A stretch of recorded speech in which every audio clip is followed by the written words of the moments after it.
வணக்கம்ங்க. என் பேர் நவீன்குமார். சத்தியமங்கலம் பௌத்தமலையிலிருந்து பேசுகிறேங்க. தலைமுறையாக விவசாயம் தாங்க பண்ணிட்டு இருக்கோம். அப்பா காலத்துலலாம் தண்ணி பாய்ச்சறக்கோ வேலை செய்யறக்கோ ஆள்கள்லாம் இருந்தாங்க. இப்போ நம்ம காலத்தில் பார்த்தீங்கன்னா தண்ணி பாய்ச்சறக்கோ வேலை செய்யறக்கோ ஆள்கள் தட்டுப்பாடு இருக்குதுங்க. நானும் பார்த்தீங்கன்னா அப்பாவோட சேர்ந்து பகுதி நேரமாக விவசாயத்தை பார்த்துட்டு இருக்கிறேங்க. முழுசாக அக்ரி பற்றி தெரிஞ்சுக்கணும்னு சொல்லிட்டு அக்ரி கோர்ஷன் பண்ணிட்டு இருக்கிறேங்க. நம்ம தோட்டத்துக்கு வீட்டுக்கு பார்த்தீங்கன்னா 4 கிலோமீட்டர் இருக்குங்க. அதில் நம்ம தோட்டத்தில் பார்த்தீங்கன்னா 10 வால் இருக்குங்க. 1 மணி நேரத்துக்கு ஒருக்கா வந்து வால் திருப்பிட்டு போனோங்க. அது வந்து சிரமமாக இருந்தது. நானும் அப்பாவாக இருந்ததுன்னா பிரச்சனை இல்லைங்க. நாங்கள் இல்லைன்னா ஆள் வந்து திருப்பது வந்து தட்டுப்பாடாக இருக்குது. ஆள் தட்டுப்பாடு அதிகமாக இருக்குது. இதுக்கு வேறு ஏதாவது மாட்டு வழி ஏதாவது இருக்கான்னு பார்த்துட்டு இருந்தாங்க. நம்ம தோட்டத்துலேங்க ட்ரிப் இரிகேஷன் பண்ணுறதுக்கு ஆள் வந்திருந்தாங்க. அப்போ வந்து இப்படி ஆட்டோமேஷன் பண்ணுறதுக்கு ஆள் இருக்குதுன்னு சொல்லி சொன்னாங்க. ஆட்டோமேஷன் நிறைய இருக்குது, ஆட்டோமேட்டிக் வால்வ் நிறைய இருக்குதுன்னு சொல்லி சொன்னாங்க. இப்போ கரெக்டாக பார்த்தீங்கன்னா எக்ஸ்போவில் ஒன்று கலந்துட்டேங்க. கோயம்புத்தூரில் கொடிசியாவில் போய் எக்ஸ்போ பார்த்தோம். அதில் பார்த்தீங்கன்னா நிறைய கம்பெனி இருந்ததுங்க.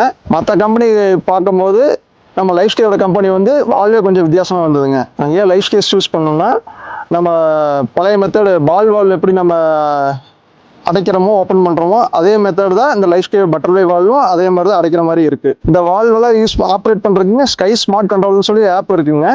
அதில் வந்து ஹோம் பேஜில் பார்த்தீங்கன்னா ஆன் ஆஃப் பட்டன்லாம் இருக்குங்க.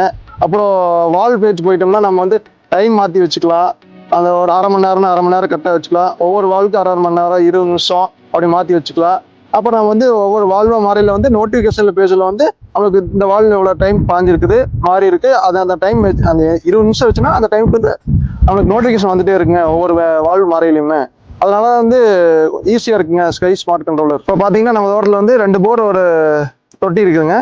இப்போ அதில் பார்த்தீங்கன்னா நம்ம போர் மோட்டர் நிரம்பி தான் நம்ம தொட்டி மோட்டர் வந்து ரன் பண்ண முடியும்.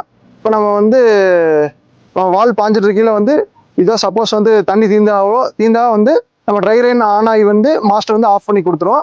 அப்புறம் வந்து தொட்டி நிரம்பினதுக்கப்புறம் அதுவே ஆட்டோ ஆன் ஆகி வந்து அதுவே பாய ஆரம்பிச்சிடும். அப்போ சைக்கிள் கம்ப்ளீட் அதுவே சைக்கிள் வந்து கம்ப்ளீட் ஆகிருக்கும். நம்மளுக்கு எந்த ப்ராப்ளம் வராது. நோட்டிஃபிகேஷன் வந்துடும். இப்போ சைக்கிள் கம்ப்ளீட் ஆகிடுச்சுன்னா நம்மளுக்கு நோட்டிஃபிகேஷன் வந்துடும். எக்ஸாம்பிள் பார்த்தீங்கன்னா வந்து 5 நம்பர் வால் நம்மளுக்கு பாஞ்சிட்டு இருக்குதுங்க. அது அரை மணி நேரம் டைம் வச்சிருக்கோம். ஆனால் 20 நிமிஷம் தான் வந்து நம்மளுக்கு பாஞ்சிருக்கு. அதுக்குள்ளே கரண்ட் ஆஃப் ஆயிடுச்சு. இப்போ கரண்ட் திரும்பி வந்தால் நம்மளுக்கு வந்து அந்த 10 நிமிஷம் பாஞ்சிட்டதுக்கப்புறம் தான் 5 நம்பர் வால் பாஞ்சதுக்கப்புறம் தான் அடுத்த வால் மாறி ஒவ்வொரு வால்வும் மாறி 10 வால் பாஞ்சு முடிச்சதுக்கப்புறம் நம்மளுக்கு வந்து வால் சைக்கிள் வந்து கம்ப்ளீட் ஆகிடுச்சு ஒரு நோட்டிஃபிகேஷன் வருங்க. அவ்வளோதாங்க. இப்போ நம்மளுக்கு பெரிய அட்வான்டேஜஸ் என்னென்னா வந்து இதில் வந்து எப்பவுமே வந்து ஒரு வால் வந்து எப்பவுமே ஆன்லேயே தான் இருக்குங்க. இப்போ நம்ம தெரியாமல் வந்து யாராவது மோட்டர் எடுத்துக்கிட்டாலோ ஏதாவது இந்த பைப் உடைக்கிறது இந்த பிரச்சனையெல்லாம் எதுவுமே இருக்காதுங்க இதில். இப்போ பார்த்தீங்கன்னா நம்ம லைஃப் ஸ்கேல் வால் வந்து நம்ம ஃபார்மில் மட்டும் போடலைங்க, நம்ம சுற்றி இருக்கிற ஒரு 5-6 ஃபார்மில் போட்டிருக்கிறேங்க. அப்படி ஏதாவது பார்க்கணும்னு தோணுச்சுன்னா சத்தியமங்கலம் வந்து பார்த்துட்டு போங்க. நன்றிங்க.